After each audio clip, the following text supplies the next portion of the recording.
مەهێڵە دین و ژینت بڕوات چونکە کەڕۆیت ناگەڕێتەوە لە دەستت دەچێ هەر خۆت زەرەدمەندی.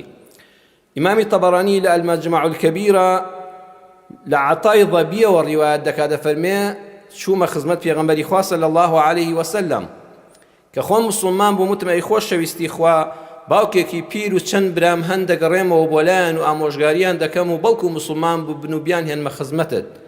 پێغەمبەر صلی الله علیه وسلم فەرمووی زۆر باشە ئینهم ئەسلموا فهو خەیر لەهم ئەگەر مسلمان ببن بۆ خۆیان باشە وئین ئەبەو ئەگە تۆش جوان ئیسلامت بۆ شیکردنەوە و وتیان نەخێر مسلمان نابین وئین ئەبەو فئین الئیسلام واسع عریض ئەوە ئیسلام زۆر فراوانە مەیدانەکەی ئەم مەیدانی ئیسلامەتیە لەسەر کەس پەکی نەکەوتووە بەڵێ هەر کەسێ مسلمان بێ بۆ خۆی قازانجە ئەوەش کەوا پشت لە ئیسلام کە مەیدانی ئیسلام فراوانە. ئەگەر تۆ نوێژ ناکەی خۆت زەرەر دەکەی بەخوا نوێژ خوێنان زۆر زۆرن. ئەگەر تۆ هاتوچۆی مزگەوت ناکەی مزگەوت چۆڵ نابێ بەردەوام نوێژ خوێنان و ئەهلی سەفی مزگەوت زیاد دەبن. ئەگەر تۆ دژایەتی ئیسلام دەکەی ڕۆژانە خەڵک لە ئەوروپا باوەشی بۆ دەکاتەوە. ئەگەر تۆ قورئان ناخوێنی ڕۆژ بە ڕۆژ پەپولەکانی دەوری قورئان زیاد دەبن. ئەگەر تۆ خێر ناکەی خێرەومەندان زیاد دەبن. تۆ پێداویستی خەڵک جێبەجێ ناکەی خۆتیان لێ دەپارێزی خوا لەسەر تۆپەک ناخات دەیان کەسی تری دەست بەخێر دێنێتە ناو کۆمەڵگاوە.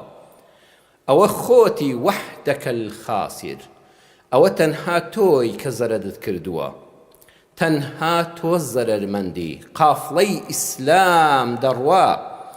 تۆ لە چک فڕێ دەدەی تۆ باڵاپۆشی فڕێ دەدەی هەر ناوێکی لێ دەنەی والله تۆ زەرەر دەکەی کاروانی پڕشکۆی ئیسلام بەردەوامە. إن تكفروا أنتم ومن في الأرض جميعا فإن الله لغني حميد.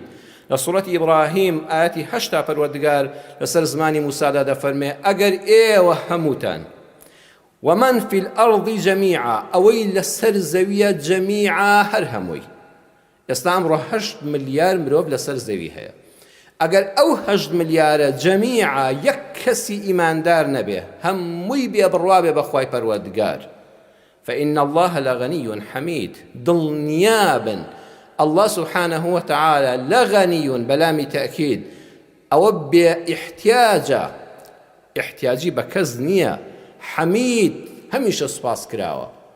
تۆ سوپاسی ناکەی تۆ 8 ملیار خەڵکی سەر زەوی ئەگەر یەک ئیمانداری تێدا نەبێ بڵێ ئەلحەمدولیلا بڵێ سوبحان الله ئەوە دڵنیا بە